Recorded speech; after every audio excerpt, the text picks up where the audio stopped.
සුබ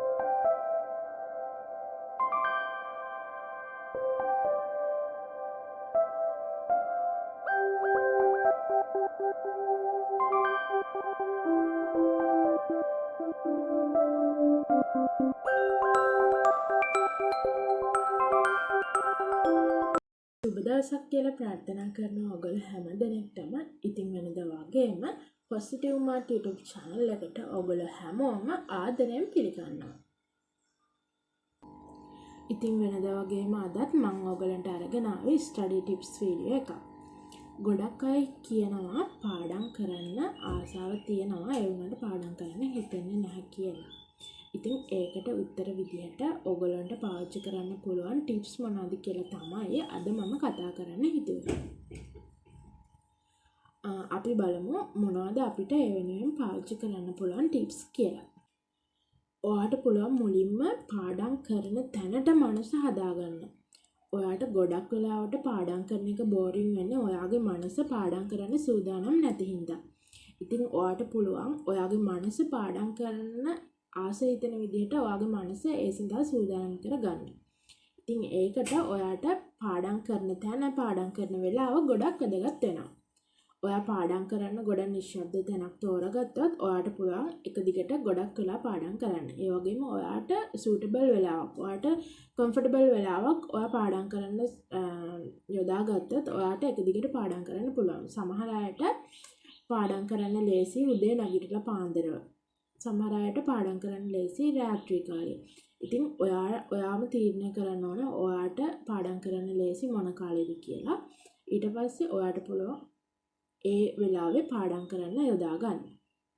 ඊළඟ ටිප් එක තමයි ඔයා පාඩම් කරද්දී මයින්ඩ් එක රිලැක්ස් කරගෙන පාඩම් කරන්න. ඒ කියන්නේ ඔයාට පාඩම් කරන්න කලින් ඔයාට පුළුවන් නම් පුංචි භාවනාවක් කරන්න, එහෙම නැත්නම් රිලැක්සින් මියුසික් එකක් අහන්න. ඔයාගේ මයින්ඩ් එක රිලැක්ස් වෙනවා පාඩම් කරන්න. එතකොට ඔයාට ඒක ගොඩක් ලොකු උදව්වක් වෙනවා. ඉතින් ඔයා හැම වෙලෙම try කරන්න මයින්ඩ් එක රිලැක්ස් කරගෙන පාඩම් වල කටයුතු යෙදෙන්න. තුන්වෙනි ටිප් එක තමයි පාඩම් මේසේ පිළිවෙල කරගන්න. ඔයාගේ පාඩම් මේසේ හැම වෙලෙම අවුල් වෙලා නම් තියන්නේ, හැම වෙලෙම වැඩ කරන්න හිතෙන්නේ නැති තැනක් නම් ඔයාගේ පාඩම් මේසේ ඔයාට කවදාවත්ම පාඩම් කරන්න ආසාවක් ඇති වෙන්නේ නැහැ. ඒ හින්දා ඔයා හැම වෙලෙම ඔයාගේ පාඩම් මේසේ ලස්සනට පිළිවෙලට තියාගන්න try කරන්න. පුළුවන් නම් ඔයාගේ පොත් ඔක්කොම මේසේ උඩ ගොඩ ගහලා තියන්නේ නැතුව ඒකට වෙනම රැක් එකක් පාවිච්චි කරන්න. ඔයාගේ පොත් වෙනම රැක් එකක තියලා ඔයාගේ පොත් මේසේ පාඩම් කරන මේසේ පුළුවන් තරම් හිස්ව තියාගන්න බලන්න. එතකොට ඔයාගේ මනසට ඒක ගොඩක් ලොකු සහනයක් වෙයි. හතරවෙනි ටිප් එක තමයි ඔයාට පුළුවන් නම් එක තැනක ඉඳන් පාඩම් කරන්න.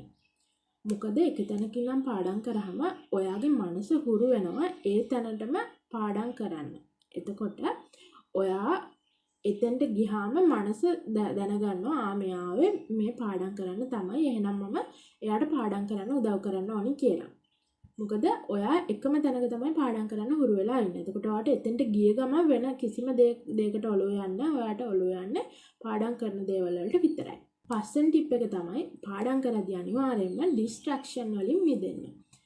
ඒ කියන්නේ ඔයා Wi-Fi on කරන් පාඩම් කරනවා නම් අනිවාර්යයෙන්ම Wi-Fi off කරන්න. ඒ වගේම ෆෝන් එක use කරනවා නම් ෆෝන් එකෙන් අයින් වෙන්න. ඔයාට පුළුවන් app එකක් පාවිච්චි කරලා ෆෝන් එකේ එහෙම නැත්නම් do not disturb mode දාලා, එහෙම නැත්නම් airplane mode දාලා notification එන එක වළක්ව ගන්න. නැත්තම් ඔයාගේ පාඩම් කරන අතරතුර ඔයාගේ අවධානය වෙන දේවල් වලට යොමු වෙන එකයි වෙන්නේ.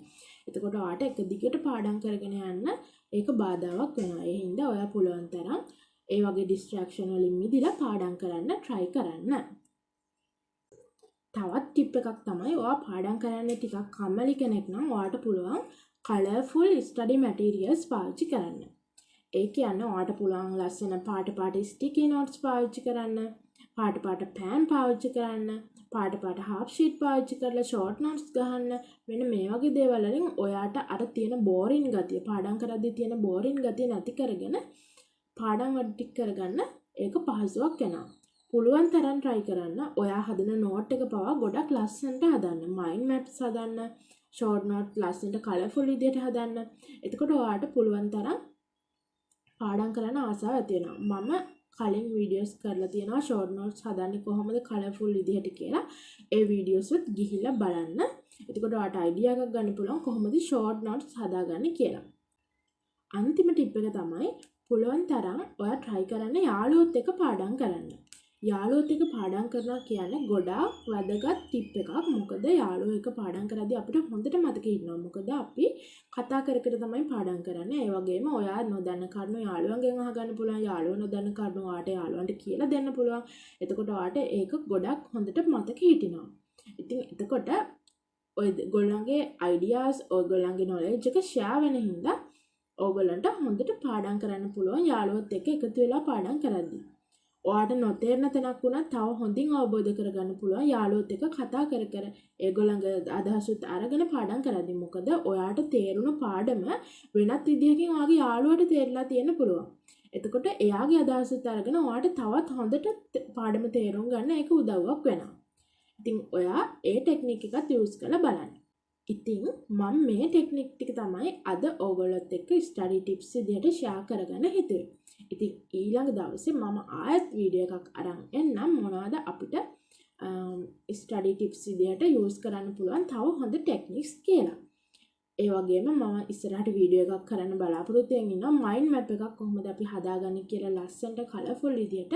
ඉතින් මම ඒ වීඩියෝ එකත් අරගෙන එන්නම් ඉස්සරහට. එතකන් අදට ගිහින් එන්න. සුබ දවසක් ඔයගොල්ලෝ හැමෝටම.